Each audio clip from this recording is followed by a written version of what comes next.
क्षमा की शक्ति भी बहुत ज़बरदस्त है। आप लोग भी क्षमा करना सीखिए। सहयोग में मैं देखती हूँ कि लोग क्षमा बहुत कम करते हैं। क्षमा करना सीखिए। क्षमा किए बगैर तो आप किसी भी तरह से अपने से पार नहीं आ सकते। जैसे कि किसी ने आपको तकलीफ़ दी, अब आपने उसे क्षमा नहीं किया तो क्या किया? कुछ भी नहीं किया। क्षमा नहीं किया माने क्या किया? कुछ भी नहीं किया। और क्षमा किया माने भी कुछ नहीं किया वैसे देखा जाए तो। पर अगर क्षमा किया कहा तो जो क्षमा न करने से आप दूसरों के हाथों में खेल रहे थे, वो सब उसकी शक्ति ही नष्ट हो जाती है। ये विध्वंस शक्ति नष्ट हो जाती है। पर जो क्षमाशील होते हैं उनकी शक्ति इतनी ज़बरदस्त होती है कि वो जहाँ भी खड़े हो जाएं, उनके क्षमा के कारण लोग पुण्यवान हो सकते हैं। उनके अनेक जन्मों के पाप धुल सकते हैं। जन्म जन्मांतर की जितनी उन्होंने व्याधियाँ इकट्ठी हुई हैं, सारी की सारी खत्म हो सकती है क्योंकि उन्होंने क्षमा कर दी। सारे पापों के विमोचन जो होते हैं वो सिर्फ क्षमा शक्ति से होते हैं। हम बहुत बार परमात्मा को कहते हैं कि तुम क्षमा के सागर हो, और ये भी कहते हैं कि तुम पाप के विमोचन, हमारे सब पापों को आप नष्ट कर दीजिए। वो कैसे करते हैं? सिर्फ क्षमा से। एक शब्द क्षमा का कहने से ही, उनके एक नज़र से ही, उस क्षमा की नज़र से ही सारे पाप नष्ट हो जाते हैं। लेकिन क्योंकि हमने ऐसे लोगों को देखा नहीं, क्योंकि हमने ऐसे लोगों को सोचा नहीं, और ऐसे बारे में हम जानते भी नहीं, हमें विश्वास नहीं होता कि ऐसे भी कोई लोग दुनिया में हो सकते। ऐसे ही लोग हमें खड़े करने हैं आज। और आप जानते हैं कि जो आप थे वो आज नहीं है, और जो आज है वो कल नहीं रहेंगे।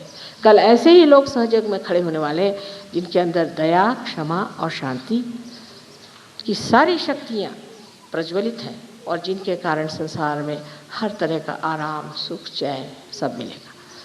जो कुछ कह गए हैं कि ये मैं करूँगा, वो मैं करूँगा, दुनिया में इतना सुख लाऊँगा, और बहुतों ने कहा है कि संसार सारा सुख से भर जाना चाहिए, मार्क्स ने कहा है, और आपने जाना है कि बहुत से संतों ने कहा हुआ है कि सारा संसार सुखी होना चाहिए। कैसे होगा?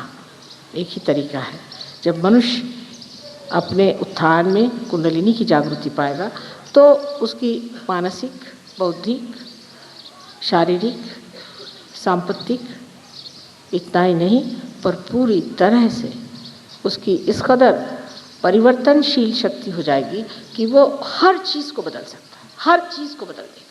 कोई आफत आई तो उसको बदल देगा, कोई लहर आई तो उसको बदल देगा, कोई पहाड़ आए तो उसको टर सकता है। ये महान शक्ति आपके अंदर कुंडलिनी के द्वारा आ सकती है, क्योंकि आपने अपनी आत्मा को प्राप्त किया। इसलिए इस शक्ति को प्राप्त करने के लिए जो छोटे छोटे नियम सहयोग के हैं उनको करना चाहिए।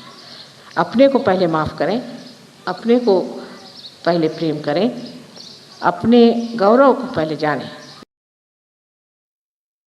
All of you are in my heart, and I love you very much. And I want you people to come as soldiers to fight with me. It's possible with the power of love, with the power